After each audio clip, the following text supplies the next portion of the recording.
It's a happy day. Toodaloo-lay. Won't go wrong if you sing this song. It's a happy day. Yeah, yeah, yeah. Blessings. Once again, it is a pleasure to speak with you, my brothers and my sisters. It is my privilege and it is my honor, it is my duty to bring to you conscious channeling of LL research. This is the Law of One. I greet you, my friends, in the love and in the light of our infinite Creator. It is a great pleasure to be with you this evening. As always, it is a very great privilege to be with you.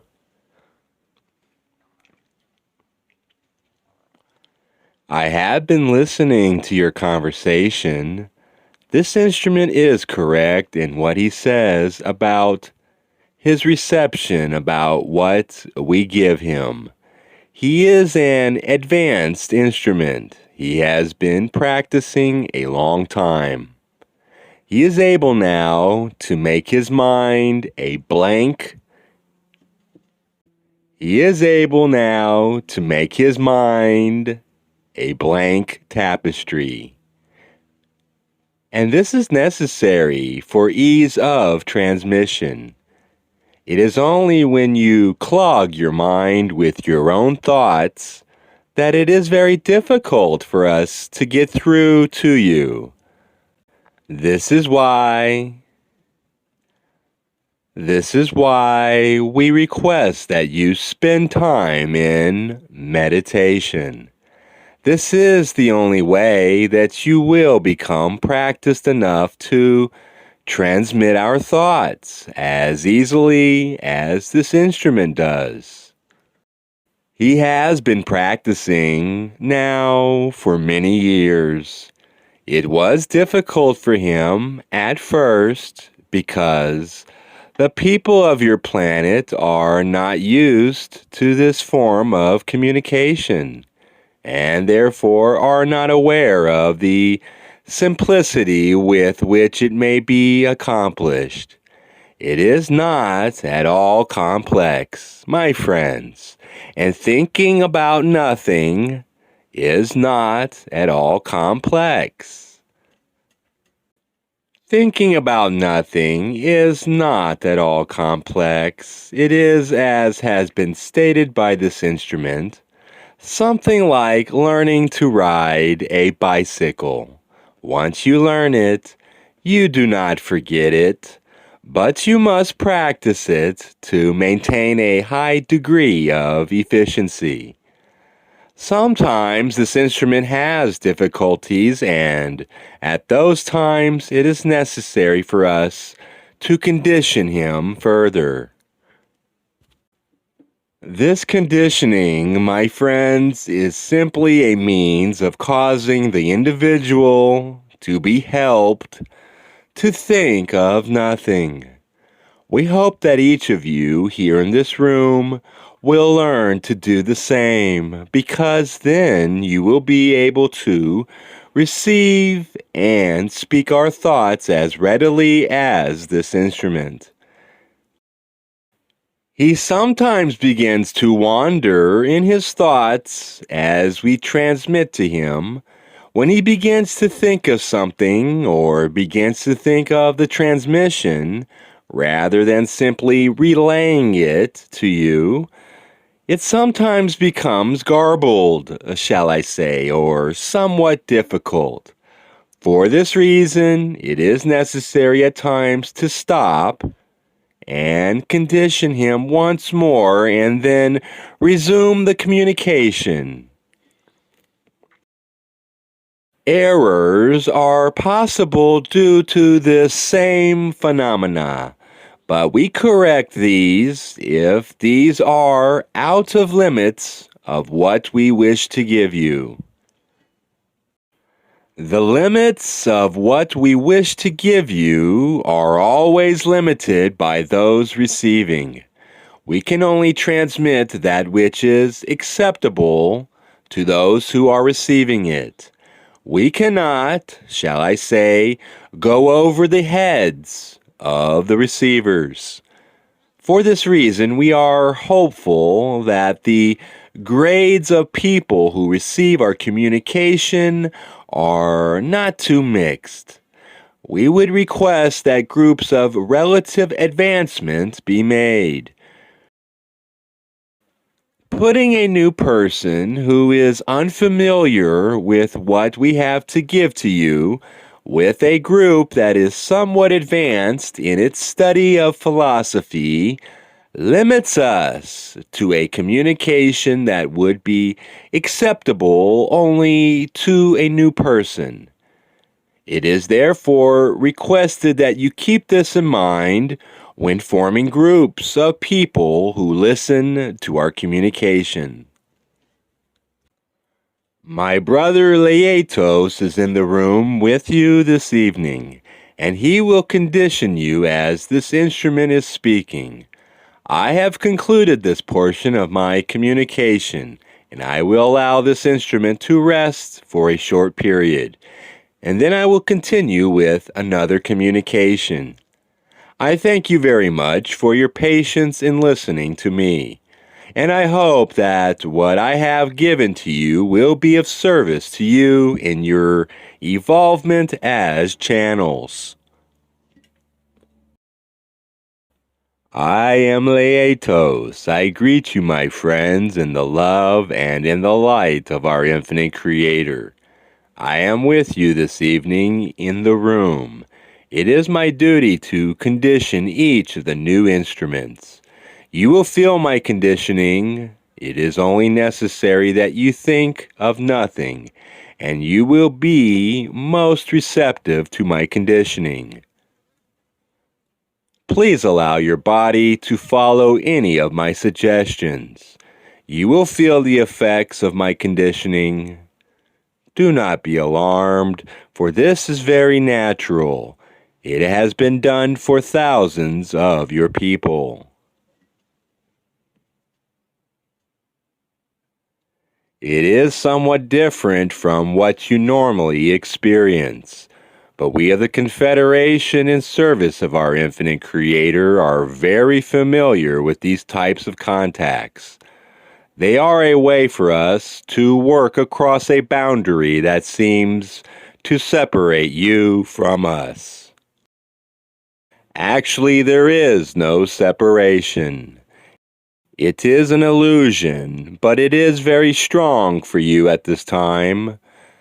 So, please be patient and help me to work through this barrier and communicate with you. It is a great privilege to have this duty, and I am skilled in doing this. Please bear with me, for it takes a little bit of experimentation for each new vocal channel. For each person is, shall I say, tuned in a slightly different manner.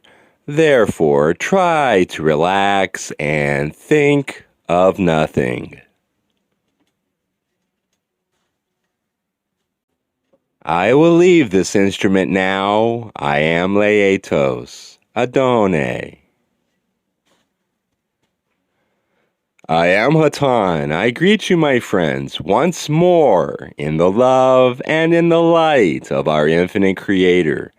We have been conditioning this instrument.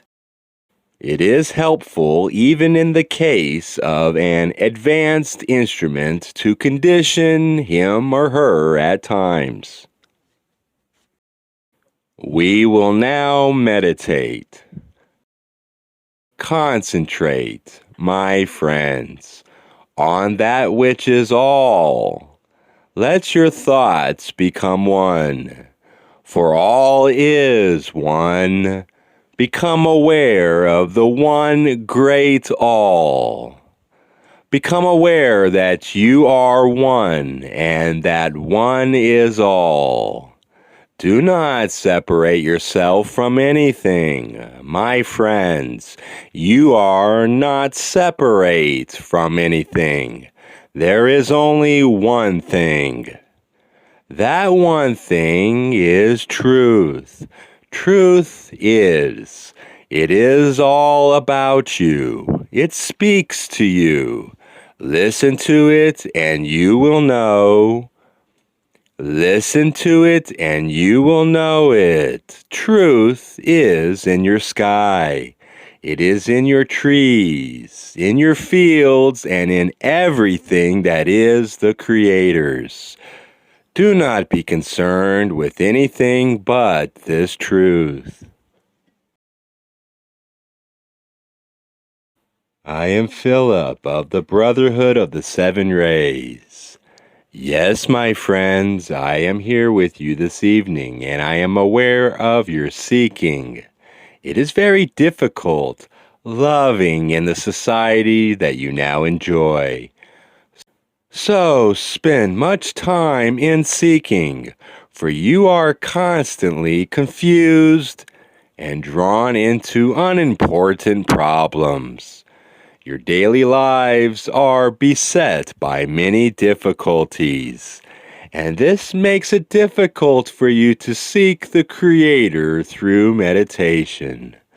My friends, the Creator is infinite, and in everything you do, and in everything you see, and in everything you touch, there is nothing but the Creator. For the Creator is, and you are.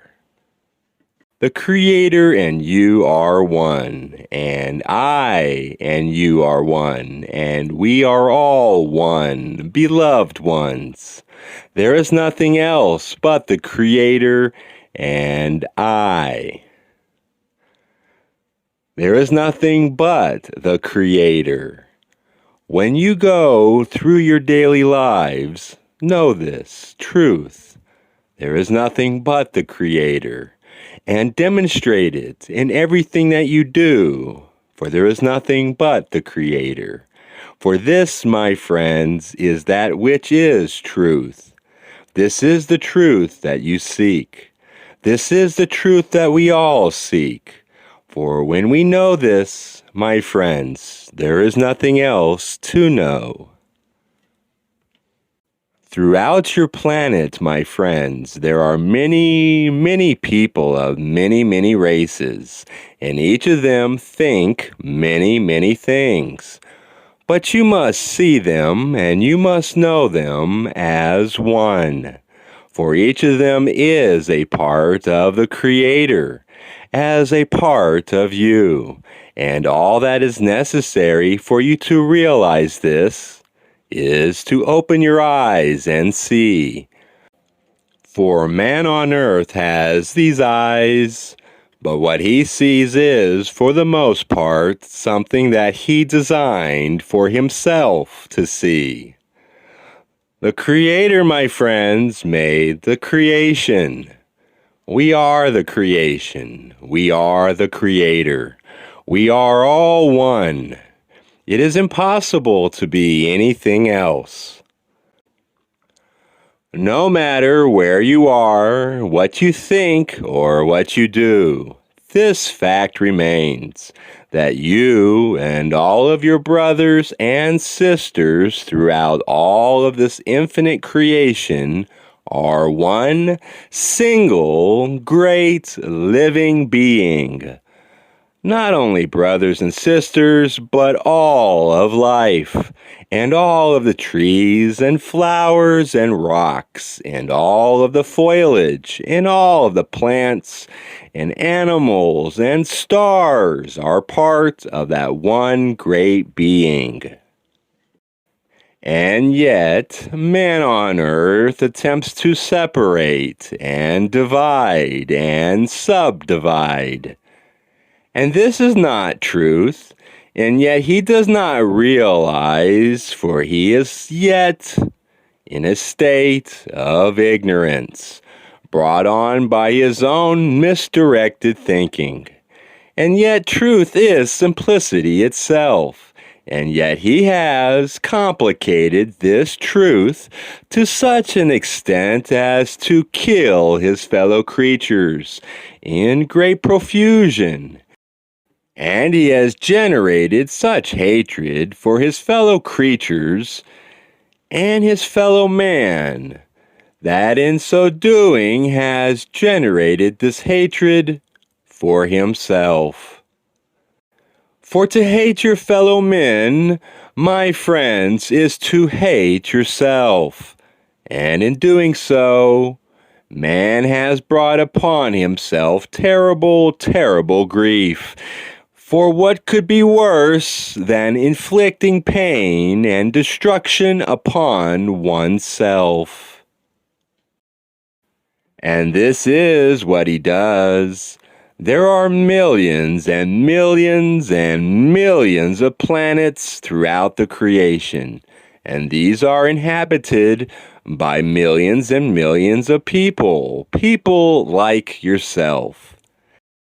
And yet, they do not hate, they do not fear, they do not envy, they do not show greed, they do not judge. For how is it possible to do any of these things if there is only one being? For in doing any of these things, it is nothing but a self-inflicted wound. I and the Creator are one. This is true. These spoken words, I and the Creator are one, and each of you, as all people throughout all of the creation, one. One. Know this and this alone, and you will know enough. But know it, my friends. Do not think it. Do not speak it. Do not accept it. Know it. For when you know it, you will then know love. It has been a great privilege to be with you this evening. I am profoundly grateful for the opportunity. I leave you in love, for there is nothing else. My peace be with you.